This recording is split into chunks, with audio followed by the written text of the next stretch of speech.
रत्ता जो हत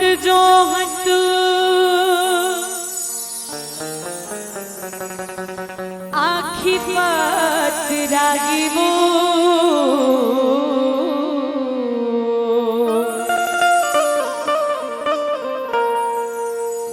रत्ता जो हत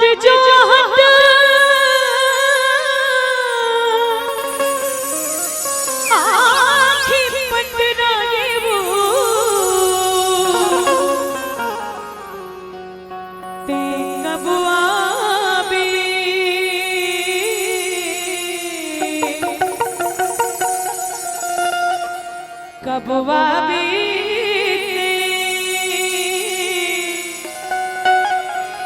दर्श दिखा दे मैया मो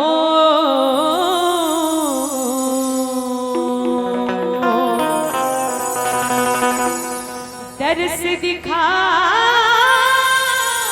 दे मैया मो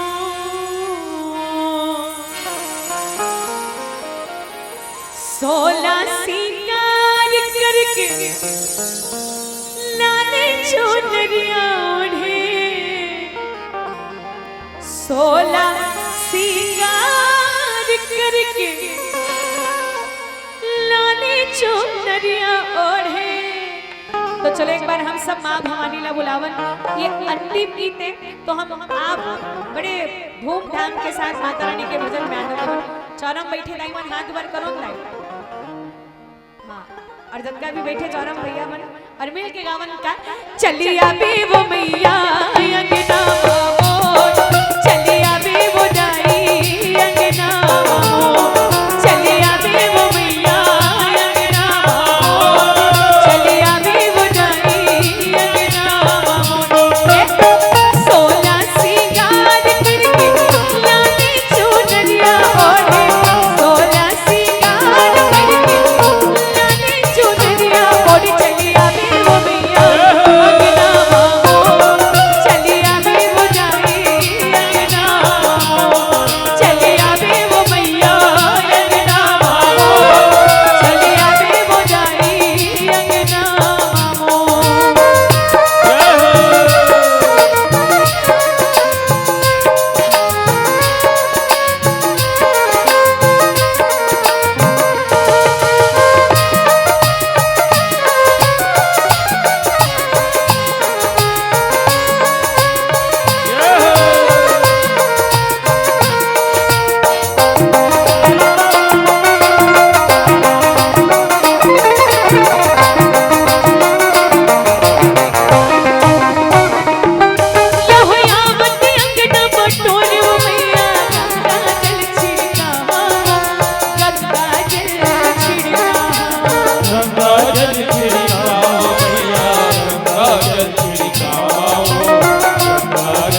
अंगना